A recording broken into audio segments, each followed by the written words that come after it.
ॐ अज्ञानतिमिरान्धस्य ज्ञानञ्जनशलाकया चक्षुरुन्मिलितं येन तस्मै श्रीगुरुवे नमः।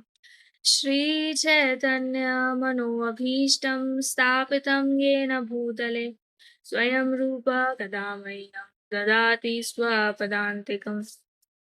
वन्देऽहं श्रीगुरू श्रीयुतापदकमलं श्रीगुरुन् वैष्णवांश्च श्रीरूपं साग्रजातं सहगणा रघुनाथान्वितं तं सजीवं सावधूतं सावधूतं परिजनसहितं श्रीकृष्णचैतन्यदेवं श्रीराधा कृष्णपादान् सहगणा ललिता श्रीविशाखान्वितांश्च हे कृष्ण करुणा सिंधु दीनबंधु जगतपते गोपेश गोपिकान्त श्री राधा कांता नमोस्तुते तप्त कांचन गौरांगी श्री राधे वृंदावनेश्वरी वृषभानुस्ते देवी प्रणमामि हरिप्रिये वाञ्छाकल्पतरुर्भ्यश्च कृपा सिन्धुभैव च पतितानां पावनेभ्यो वैष्णवेभ्यो नमो नमः। जय श्री कृष्ण चैतन्य प्रभु नित्यानंद श्री अद्वैत गदाधर श्रीवासादि गौर भक्त वृंद हरे कृष्ण कृष्ण कृष्ण हरे हरे हरे राम राम राम हरे हरे नमो विष्णुपादाय कृष्ण पृष्ठाय भूतले श्रीमते भक्ति वेदांत स्वामिनिति नामिने नमस्ते सारस्वते देवे गौरवाणी प्रचारिणे निर्विशेष शून्यवादी पाश्चात देश तारिणे। श्रील प्रभुपाद की जय। हरे कृष्णा। तो आज हम लोग कुछ इंटरेस्टिंग टॉपिक लेंगे। आई होप बहुत सारे भक्त हैं जिनके हृदय में ये विराजमान होगा, है ना, कि ऐसा कब बोला जाए। तो देखते हैं कौन कौन भक्त है जो ऐसा चाहते हैं। अच्छा, मेरा एक सवाल था, कितने भक्त हैं जिनका जप एक बहुत बढ़िया चल रहा है? हरे कृष्ण महामंत्र जप कर रहे हैं ना सब? किन किन का जप बहुत अच्छा चल रहा है? कोमल माता जी कह रहे हैं उनका अच्छा चल रहा है। और कोई है? कभी कभी अच्छा चलता है, श्रेया माता जी कह रहे हैं, ठीक है। बाकी का क्या कहना है? All right. तो हम लोगों को ना, जैसे हम हरि नाम की महिमा तो सुनते हैं, लेकिन हम लोगों को इस चीज का भी ध्यान रखना होगा कि हम लोग जो जब जप करने बैठते हैं तो सपोज आप 16 माला करते हैं, है ना, अधिकतर भक्त यहाँ पे 16 माला वाले हैं। तो 16 माला करते हैं। मेरा अच्छा नहीं चल रहा है माता जी, ओके, ठीक है, हम प्रार्थना करेंगे आपका जप अच्छा हो। तो जो 2 घंटे होते हैं जप के लिए बैठते हैं, तो बाकी के जो 22 घंटे हैं ना, वो आप क्या कर रहे हो उस टाइम, क्या सोच रहे हो, उस पे डिपेंड करता है। क्या कर रहे हो, क्या पा रहे हो, उस पे डिपेंड करता है वो 2 घंटे का अच्छा जप। कुछ समझ पा रहे हो ना? जैसे ऐसे समझिए कि हर बार जब आप हरे कृष्ण महामंत्र का जप करने बैठते हैं सुबह को, एक तो अगर सुबह जप नहीं कर रहे हैं तो वो कभी अच्छा नहीं चलेगा, ठीक है। और एक सबसे इम्पोर्टेंट फैक्टर ये है कि पता चले नींद ही पूरा नहीं हो रहा है, तो जप कर रहे हैं तो झपकियाँ आ रही है, फिर पता चला पहली माला करी थी, आधे घंटे के लिए बैठे-बैठे ही सो गए, फिर उसके बाद फिर नींद खुली, पता चला मेरा वही माला चल रहा है अभी भी, है ना? तो ये एक फैक्टर है कि नींद को ज़रा थोड़ा मतलब टाइम से सोएँ, है ना? यहाँ पर ना मैं पढ़ रही थी, तो बोल रहे हैं कि इस संसार में ना 2 प्रकार के मनुष्य होते हैं, एक असुर होते हैं और एक देवता होते हैं, है ना? उनमें अंतर क्या है ये जान लेते हैं, समझ में ऑटोमेटिकली आ जाएगा। मुख्य अंतर ये है कि देवगण भगवान के प्रति अनुरुक्त रहते हैं, जबकि असुरगण नास्तिक होते हैं। वे ईश्वर में इसीलिए विश्वास नहीं करते क्योंकि वो भौतिकतावादी होते हैं। है ना? मनुष्यों की ये 2 श्रेणी इस संसार में सदैव विद्यमान रहती है। कलयुग में, अब सुनिए अपने बारे में, कला का युग होने से संप्रति असुरों की संख्या बढ़ चुकी है। मतलब कलयुग में असुर ज़्यादा हैं, है ना? किंतु यह वग्रीकरण सृष्टि के प्रारंभ से चल रहा है। आप लोगों से मैं जिस घटना का वर्णन करने जा रहा हूँ, वह सृष्टि के कुछ लाखों वर्ष बाद घटी है। है ना? आपने ये सुना होगा कि देखो वैसे तो क्या है कि ऐसे बताते हैं कि सतयुग के टाइम पर भगवान ने क्या है 2 प्रकार के जीव बनाए हैं, ना? एक वो होते हैं जो भगवान के आदेशों का पालन करते हैं, वो सारे के सारे देवता गण में आते हैं। और कुछ ऐसे होते हैं जो भगवान के आदेशों का पालन नहीं करना चाहते, जैसे मांसाहार करना, शराब पीना, है ना? ये असुरी प्रवृत्ति है, असुर हैं ये, है ना? ना ही भगवान की बात मानने में इंटरेस्टेड हैं। तो ऐसे बोल रहे हैं कि जो कलयुग है उसमें असुर बहुत ज़्यादा हैं। उसके पीछे कारण ये है कि कलयुग जो है उसी का प्रभाव ऐसा है जिसकी वजह से लोग ऐसे हैं। तो कहीं न कहीं जैसे हम या तो प्रचार सेवा कर रहे होते हैं या फिर हम खुद भी तो हम लोगों को भी लगता है कि कभी-कभी मुझे भी जो है कभी गुस्सा मुझे भी आता है ना? मेरे अंदर भी असुर जागता है ना? ऐसा होता है, ठीक है? लेकिन हमें ना जब ऐसा लगे तो हमें उन महान भक्तों के बारे में सुनना चाहिए। जैसे हम आज चर्चा करने वाले हैं प्रहलाद महाराज के बारे में। प्रहलाद महाराज जो हैं, वो एक नास्तिक परिवार में जन्म लिए हैं, है ना? जो भौतिक रूप से बहुत शक्तिशाली हैं। प्रहलाद महाराज किनके पुत्र हुए हैं? हिरण्यकशिपु के, है ना? अब इसको सुनिएगा, क्योंकि उस समय का समाज भौतिकतावादी था, अतएव इस बालक को भगवान के यशोगान का अवसर ही नहीं मिलता था। महात्मा के लक्षण यह होता है कि वह भगवान की महिमा का प्रसार करने के लिए अत्यधिक उत्सुक रहता है। ये हमारे लिए बहुत प्यारी लाइन है। आप भक्तों के बीच में हो या फिर हो सकता है कि आप जिनके बीच में हो वो भक्त नहीं हैं। लेकिन आपका रोल यही होना चाहिए कि आप उनसे स्पिरिचुअली ही बात करने का प्रयास करें। लेकिन इसका मतलब ये नहीं, आप हरे कृष्ण महामंत्र का जप नहीं करते हो, आप माला नहीं लगाते हो। कुछ बच्चे ऐसा करते हैं, जैसे उन्होंने कथा सुना था, महाराज ने बोला भोग लगा करके पाना चाहिए, तो दूसरे दिन गए और खुद तो वो भोग लगा करके मतलब मन में ऑफर करके खा रहे थे। अरे आज तो मम्मी ने जो है वो लहसुन प्याज बना दिए, तो आप लोग तो एक नंबर के नास्तिक हो, आप लोग भगवान की बात नहीं मानते, ये खाते हो, ये तो भगवान को चढ़ता ही नहीं है। और ऐसे जाकर के उनको बोल दिया। फिर उसके बाद है ना आप समझ रहे हैं कि ये चीज़ जो है हम लोगों को नहीं करना है। एक भक्त का स्वभाव होता है कि वो अपने आचरण से प्रचार करे। अगर आप लोगों को जाकर के फिलॉसफी बताओगे तो आपकी बात कोई नहीं मानेगा।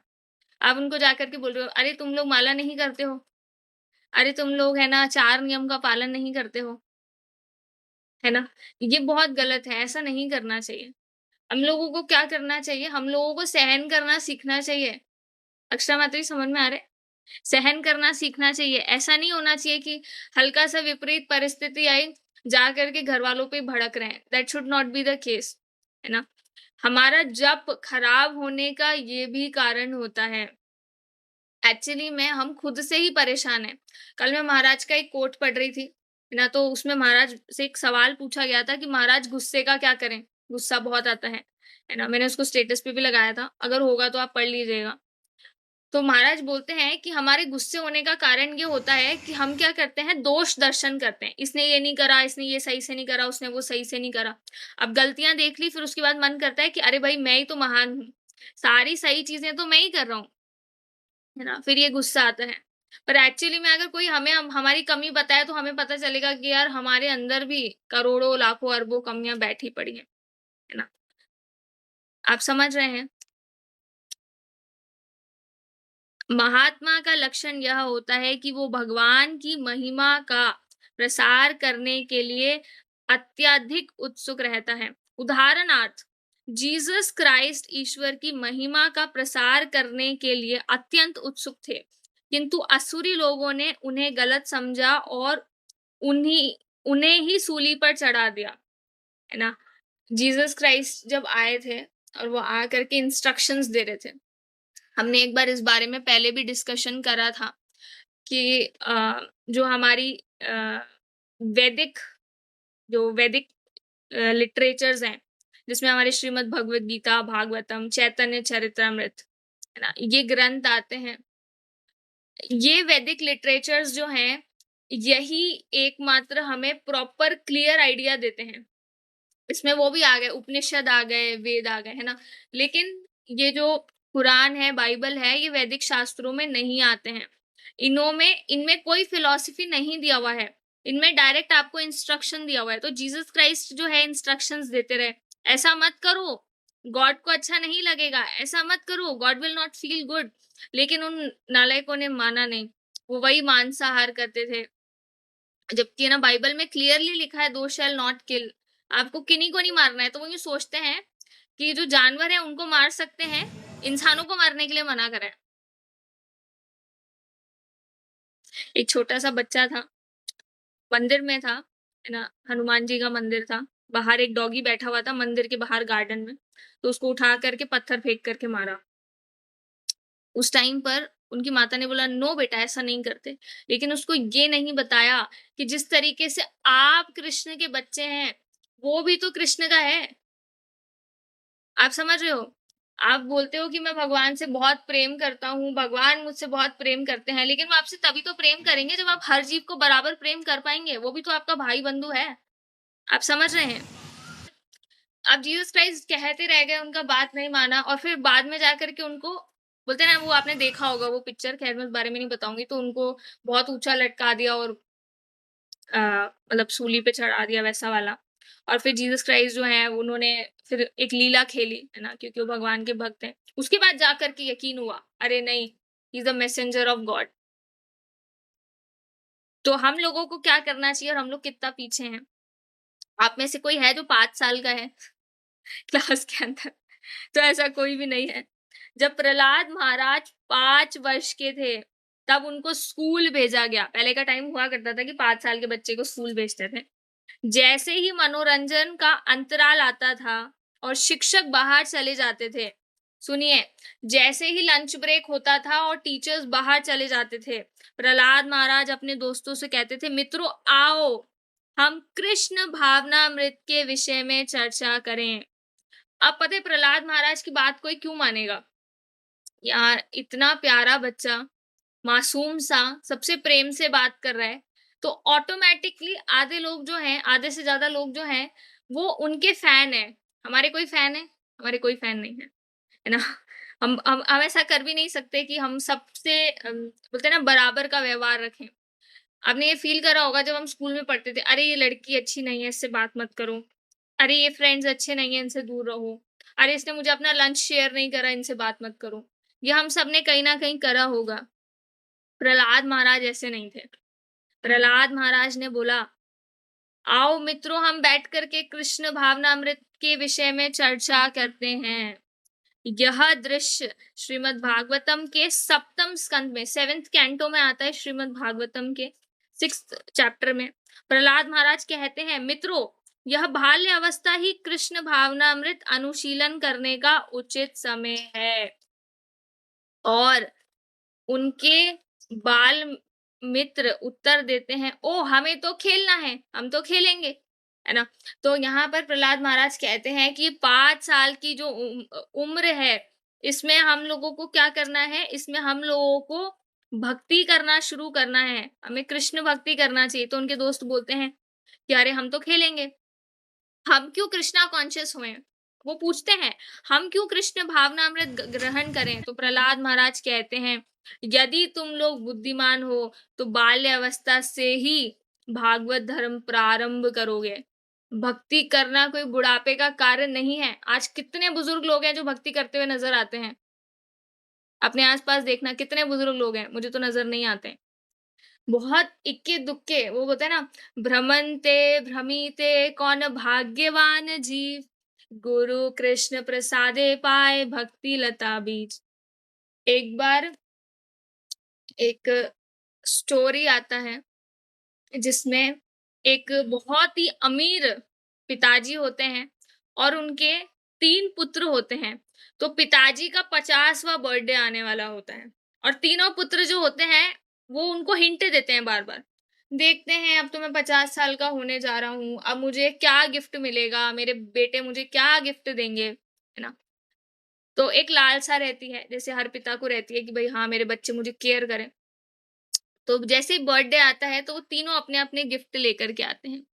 पहला पुत्र आता है, आके कहता है पापा इतनी लंबी गाड़ी है आपके लिए, आप इसमें बैठना बढ़िया और जहाँ भ्रमण करना है वहाँ करना। वो मर्सिडीज़ क्या लैम्बोर्गिनी लिमोज़िन सॉरी लिमोज़िन मुझे नहीं पता वो कौन-सी गाड़ी है। तो लिमोज़िन होती है, बहुत लंबी गाड़ी होती है, उसमें पीछे-पीछे वाली सीट में बैठना है। तो वो ना ऐसे उसमें 20 खाने होते हैं। बहुत अमीर होते हैं ना तो गाड़ी को मॉडिफ़ाई करवाते हैं। 20 खाने होते हैं, पिताजी आप पीछे ही पीछे बैठना। तो पिताजी वो बोलते हैं कि ठीक है, धन्यवाद, गाड़ी की चाबी रख लेते हैं। दूसरा पुत्र से मिलते हैं, दूसरा पुत्र कहता है पिताजी मैं आपके लिए एक बंगला खरीद कर के लाया हूँ। इसमें 50 कमरे हैं, है ना? ठीक है, रख लेते हैं, खुश हो जाते हैं। तीसरा पुत्र आता है, वो एक तोता लेकर के आता है, पैरट बोले ये आप रख लो, है ना? तो जो तीसरा पुत्र होता है, जब वो पैरट लेकर के आता है, तो उसके पिताजी बोलते हैं, "ये क्या लेकर के आए हो?" क्योंकि पिताजी आप रखो, आपको बहुत अच्छा लगेगा। बोले, "ठीक है।" अब होता क्या है कि दूसरे दिन घर में बैठक होती है। पिताजी गिफ्ट खोल करके देखते हैं, खोल करके मतलब घर एक-एक जगह जा कर के देखते हैं। तो वो लिमोज़िन में घूमे, वो घर में बंगलो में गए, उन्होंने उस पैरट के साथ भी थोड़ा टाइम स्पेंड करा। तो दूसरे दिन शाम को 5 बजे बैठक का टाइम होता है। तो उस टाइम पे पिताजी से सब बच्चे पूछते हैं कि कैसा लगा पिताजी आपको उपहार कैसा लगा? है ना? तो पहला पुत्र जो लिमोज़िन लेकर के आया था, लंबी गाड़ी, तो पिताजी यूँ बोलते हैं कि गाड़ी तो तुम बहुत अच्छी लेकर के आए थे, लेकिन वो गली में मुड़ती नहीं है। मेरे को गाली गाड़ी कटवानी पड़ेगी और छोटी करवानी पड़ेगी। है ना? इस तरीके से वो बोलते हैं। बोले मुझे तुम्हारा गिफ्ट पसंद नहीं आया। दूसरे पुत्र से बोलते हैं, वो बहुत एक्साइटेड होते हैं, बोले मेरा तो बंगला ला करके दिया है मैंने। तो पिताजी यूँ बोलते हैं कि अरे तुमने इतना बड़ा बंगला ला करके तो दे दिया, लेकिन तुम्हारी मम्मी पहले वाले रूम में बैठी थी नहीं 40 मैं पहले वाले रूम में बैठी थी या 49th या 50वें कमरे में मुझे पता ही नहीं चला। मैं आवाज़ देते हुए गया, "ओ भाग्यवान!" तो वो सुनाई नहीं दिया। फिर दूसरे कमरे में गया, ऐसे करते-करते मैं ना 45वें कमरे में गया, फिर उधर जाकर के तुम्हारी मम्मी मिली। तो ये इतना बड़ा घर क्या काम का है? मैं क्या करूँगा इतने बड़े बंगले का? मुझे तुम्हारा गिफ्ट पसंद नहीं आया और तुम्हारी जो मम्मी है वो कह रही थी कि इतने बड़े घर की साफ-सफाई कैसे होगी? तो उन्होंने मना कर दिया। तीसरा पुत्र क्या गिफ्ट लेकर के आया था? पैरट, है ना? तो पिताजी ने बोला मेरे को तोहफ़ा बहुत पसंद आया, खाने में बहुत स्वादिष्ट था। उन्होंने पैरट के वो पका के खा लिया। तो उनका पुत्र बहुत शॉक्ड था। उन्होंने बोला पिताजी आपने क्या करा? वो तोता ना भगवत गीता के 700 श्लोक कंठस्थ करा हुआ था।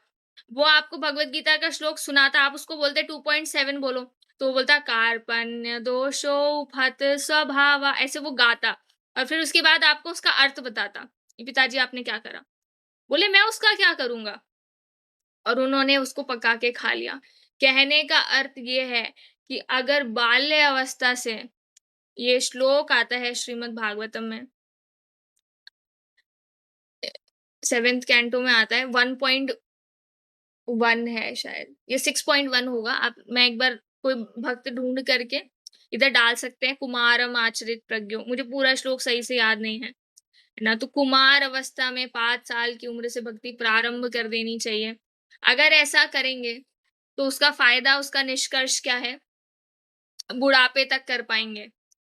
ये जो अमीर व्यक्ति थे, जो पिताजी थे, इन्होंने जीवन भर मांसाहार का प्रैक्टिस करा है, मांस खाया है। तो बुढ़ापे में आपको क्या लगता है वो हरि नाम करेंगे? वो मांस ही खाएँगे। कहने का अर्थ ये है कि हम अभी से जो भी कार्य हमारे लाइफ में कर रहे हैं, वो हमारा एंड तक प्रैक्टिस में रहने वाला है। हम अंत तक यही करेंगे और फिर स्मरण भी उसी चीज़ का होगा। अब आपको क्या लगता है कि वो पिताजी जिन्होंने जीवन भर मांस खाया है, वो एंड टाइम पर क्या याद करेंगे? वो एंड टाइम पर याद करेंगे कि अरे! मैंने आज चिकन मटन तो खाया ही नहीं। जीवन का आखिरी दिन है, काश मैं एक बार और जानवर खा लेता। तो भगवान क्या उनको मनुष्य शरीर प्रदान करेंगे? The answer is straight no. भगवान मनुष्य शरीर ऐसे बद्ध जीव को कभी नहीं देंगे। उनके कर्म ही नहीं है ऐसे। तो होगा क्या? हरे कृष्णा माता दी कुछ कह रहे हैं आप? मेरी आवाज तो आ रही है सही से?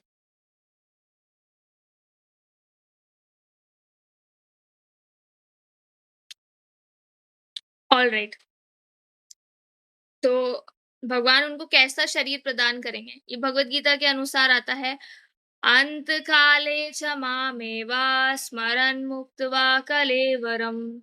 अंत काल में जिनका स्मरण करोगे वही शरीर प्राप्त करोगे।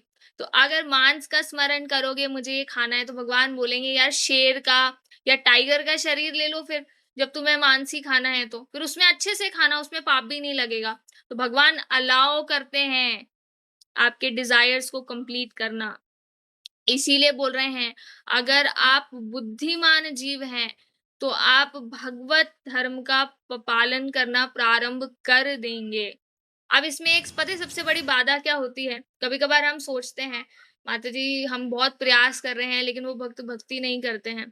पुण्य कर्म भी तो होना चाहिए ना, जब तक पाप कर्म जो है वो कम नहीं होंगे, इतना आसान नहीं है। पुण्यों का अर्जित होना बहुत आवश्यक है भक्ति करने के लिए। पाप का भंडार भरा पड़ा है, हम सोचते हैं माला क्यों नहीं करते हैं, माला कैसे करेंगे? पॉसिबल ही नहीं है। मेरा स्क्रीन रिकॉर्ड हो रहा है, नहीं तो मैं आप लोगों को श्लोका बताती। हम उस पे कभी चर्चा करेंगे, हम भगवद गीता बहुत जल्दी प्रारंभ करने वाले हैं। श्रीमद् भागवतम भगवत धर्म प्रस्तुत करता है, अर्थात यह ईश्वर विषयक वैज्ञानिक ज्ञान तक ले जाता है। भागवत का अर्थ है पूर्ण पुरुषोत्तम भगवान और धर्म का अर्थ है विधि विधान। यह मानव जीवन अत्यंत अति दुर्लभ है। यह एक महान सुयोग है। इसीलिए प्रहलाद महाराज कहते हैं, मित्रों तुम सभ्य मनुष्यों के रूप में उत्पन्न हुए हो, अतः तुम्हारा यह मनुष्य शरीर क्षण भंगुर होते हुए भी महानुतम सुयोग है। कोई भी व्यक्ति अपने जीवन अवधि नहीं जानता। हम ऐसा सोचते हैं, ये हमारी बकरी वाली मेंटालिटी होती है, गोट मेंटालिटी समझते हैं।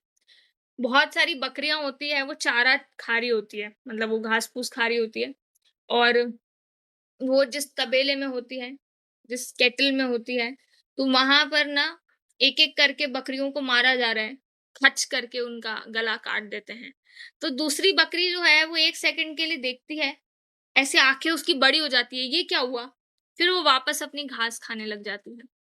हम लोग क्या अपने जीवन के साथ वैसा ही कर रहे हैं? इसको समझिएगा कि हम लोग ना अ, जब सुनते हैं कि हमारे पास में किसी का मृत्यु हुआ है, किसी ने शरीर छोड़ा है, तो हमें लगता है अरे वो चले गए, वो बहुत बुरा हुआ। थोड़ा-सा सिम्पैथी दिखाते हैं, थोड़ा रो लेते हैं, लेकिन खुद के साथ ऐसा होगा कभी यकीन नहीं कर पाते हैं। आप में से किसी को यकीन होता है कि हम मरने वाले हैं? नहीं होता है। हम लोग वो करते हैं, अभी मेरा एक भक्त से बात हो रहा था, I am doing these sessions, university का बच्चा था वो। I am doing these sessions, मैं कौन से सेशंस कर रहे हैं आप? बोला हाउ टू लिव पीसफुली, है ना? मतलब हाउ टू लिव मतलब जिए जीवन कैसे जिएँ, ये सीख रहे हैं। अरे हमारा जीवन जीने के लिए है ही नहीं, हमारा जीवन जो है वो भक्ति करने के लिए है, यही जीवन का सार है। हिज़ होलीनेस कदम कानन स्वामी महाराज जी का एक बहुत ही प्यारा लाइन था, एक कथा में वो बता रहे थे कि हम लोग ना अगर भक्ति कर रहे हैं, एक भक्त के लिए ना कभी भी मरण नहीं होता है, वो मरता नहीं है। उसके लिए बस सेवाएँ चेंज होती है। आज माता जी के शरीर में है, आपकी इच्छा होगी तो कल पुरुष शरीर भी प्रदान करेंगे। अगर आपकी इच्छा होएगी कि मेरे को अगले जन्म में जो है ब्रह्मचारी बनना है, सन्यासी बनना है, तो वो भी मौका दिया जाएगा। पर उसके लिए कंडीशंस अप्लाइड, भक्ति करेंगे सही से, भगवान को लगेगा सिंसियर है, गुरु परंपरा को गुरु को लगेगा सिंसियर है, इसको मौका दिलवाइए। वो अर्जी लगाएँगे तब जा कर के कृष्ण मानेंगे, हमारी बात नहीं मानेंगे। ऐसी गणना की जाती है कि इस युग में मनुष्य शरीर 100 वर्ष तक जीवित रह सकता है। कहते हैं ना 100 वर्ष, लेकिन जैसे-जैसे कलयुग आगे बढ़ते जा रहा है, उम्र कम होती चली जा रही है। अतएव इस युग में दीर्घायु अनिश्चित है। कह नहीं सकते कि हम कितने साल जिएँगे। आप जानते हैं, अभी ना यहाँ कोटा में एक एरिया है तलवंडी, वहाँ पे हॉस्टल है। वहाँ पे एक बच्ची ने आईआईटी करना चाहती थी वो लड़की और उसने वहाँ पे सुसाइड कर लिया। तो एक एलन के प्रोफ़ेसर थे, जो अपने इस्कॉन से जुड़े हुए हैं। तो वो प्रभु जी के पास आए और उन्होंने आकर के बोला कि मुझे ना यहाँ पर एक लड़की की ऐसे बोलते हैं कि ये मतलब वो उसी हॉस्टल में ही रह रहे थे वो। तो वो यूँ कह रहे थे, पीजी था वो एक, है ना? तो यूँ बोल रहे थे कि प्रभु जी वहाँ पे है ना ऐसे कहना है कि वहाँ पे एक लड़की रहती है, उस मतलब उसकी आत्मा है, उसने सुसाइड करा है, उसको आईआईटी करना था, उससे आईआईटी हुआ नहीं, उसने सुसाइड कर लिया। अब उसकी आत्मा ना सबको चिल्लाते हुए मिलती है, यूँ कहती है मेरे को आईआईटी करा दो, मेरे को आईआईटी करना है। जबकि ना अगर कोई सुसाइड करता है, कोई अपना शरीर छोड़ता है, तो उसकी आत्मा इतनी बुरी तरीके से तड़पती है क्योंकि खाने के लिए कहाँ से मिलेगा? आपको भगवान ने ये शरीर सपोज़ करिए 70 साल के लिए दिया है। आपने उसको 18 साल, 17 साल की उम्र में खत्म कर लिया, खुद की मर्ज़ी से। अरे! तो भगवान का दिया हुआ है। लोग मूर्खतावश ऐसे करते हैं, हाथ काट लिया, है ना? मैं देखा छोटे-छोटे से बच्चे जब मैं कोचिंग में पढ़ाती थी, एक बच्चा का हाथ कटा हुआ था। लड़की के लिए हाथ काट लिया था।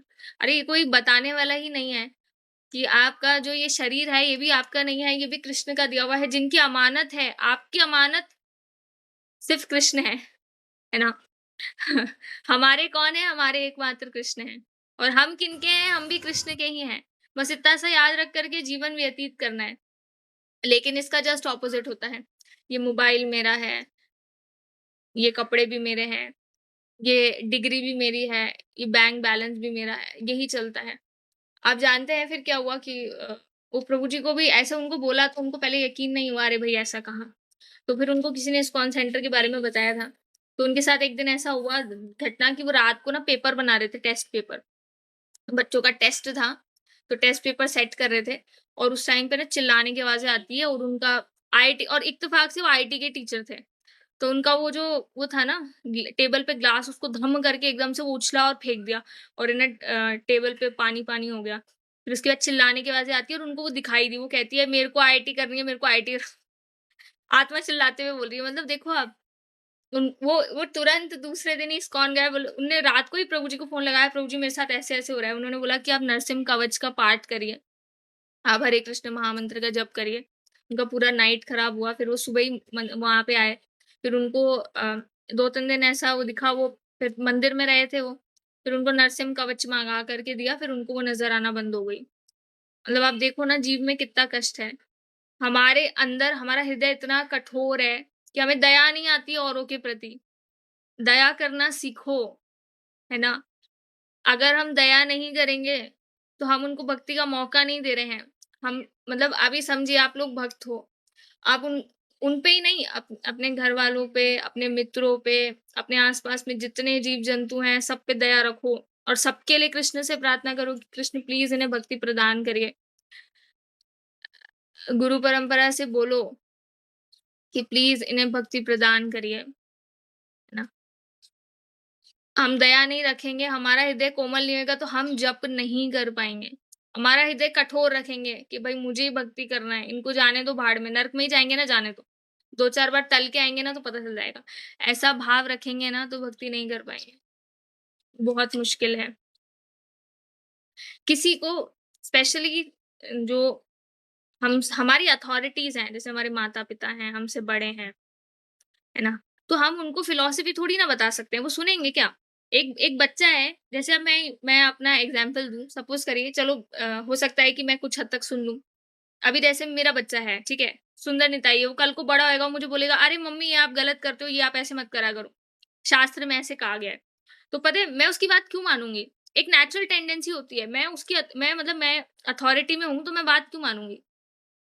आप समझ रहे हैं? गजेंद्र प्रभु जी हैं, वो बोलते हैं मैं मेरे माता-पिता को इतना समझाता हूँ, वो बस शादियों में जाते फिरते हैं। इसकी शादी कराई, उसकी शादी कराई, खुद के बच्चों की करवा दी, परिवार में सबकी करवा दी, अब है ना मोहल्ले में जो शादियाँ हो रही हैं, उनमें भी पैसे लगाते रहते हैं। भक्ति ही नहीं करते हैं, ऐसे बोलते हैं वो। तो फिलॉसफी वो नहीं बताते हैं उनको, वो उनको बस प्रेम करते हैं और वो प्रेम के कारण मंदिर में आते हैं, प्रसाद पाते हैं। बस इतना ही तो करना है हमें, करना ही क्या है? आप समझ रहे हैं? जो सुनना चाहे उसे बताओ। श्रद्धावान जन है भक्ति अधिकारी, जिसमें श्रद्धा है जो आगे से आकर के पूछे कि अरे आप ये क्यों करते हो? उनको बहुत बेसिक सा बताओ, बहुत हाई-फाई चीज़ें मत बताओ। कभी-कभार हम भी ऐसा करते हैं, अरे नहीं, नहीं, नहीं, अभी एक माताजी मेरे पास आए थे, है ना? वो मेडिकल कॉलेज के थे, तो उन्होंने बोला कि माताजी मुझे ना कंठी माला धारण करनी है। वो बच्ची बहुत सिंसियर थी, जबकि आप सबको पता है तुलसी माला के नियम है कि वो अनियन गार्लिक नहीं खा सकते। ये हुँ।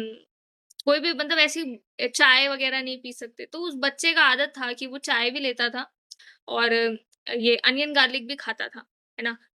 लेकिन जब वो माला धारण करा कि नहीं माताजी मैं छोड़ूँगी ये, और फिर ऐसा हुआ कि धीरे-धीरे तुलसी माला, कंठी माला का प्रभाव देखिए, अगर आप करना चाहते हैं ना तो कंठी माला बहुत प्रभाव दिखाती है। उनके घर में ही बंद हो गया अब तो। वो तो इधर तो हॉस्टल में रह रही थी, उधर भी बंद हो गया। तो वो कह रहे हैं मैं आपको मतलब माताजी तो चमत्कार हो गया। ये जो ब्लेसिंग्स हैं ये तुलसी महारानी भक्त हैं। भक्त की शरण लेंगे ना तो भगवान जो है बहुत सेफ ज़ोन में हम रहेंगे, क्योंकि हम डायरेक्ट भगवान को अप्रोच करेंगे तो भगवान हमको नहीं देखेंगे, है ना? ओके, समय हो गया है, मुझे क्षमा करिएगा, मैं थोड़ा-सा लेट हो गई थी आज। मेरा सबसे रिक्वेस्ट है, सुबह हम लोग जप करते हैं, आप लोग जप पे आइए, अकेले-अकेले जप कैसे कर लेते हैं? मैं अभी 2 दिन सही से जप पे नहीं आ पाई थी, तो मेरा जप अच्छे से नहीं हुआ। फिर मैं मिस भी कर रही थी कि अरे भई हम लोग भगवत चर्चा करें, नहीं तो फिर पूरा दिन खराब होता है ना? ठीक है, 3 बार महामंत्र कर लेते हैं हम। हरे कृष्णा, कृष्णा कृष्णा हरे हरे, हरे हरे राम, हरे राम राम हरे हरे। हरे कृष्ण कृष्ण कृष्ण हरे हरे, हरे राम, हरे राम राम राम हरे राम हरे। हरे हरे हरे कृष्ण कृष्णा हरे कृष्ण कृष्णा कृष्णा हरे हरे, कृष्णा हरे हरे हरे राम, राम राम हरे हरे। राम राम हरे हरे प्रहलाद महाराज की जय, श्रील प्रभुपाद जय की जय, समस्त उपस्थित भक्तवृंद की जय। हरे जय कृष्ण महामंत्र की जय। हरे कृष्ण सबको, धन्यवाद। हरे कृष्णा सबको दंडवत प्रणाम।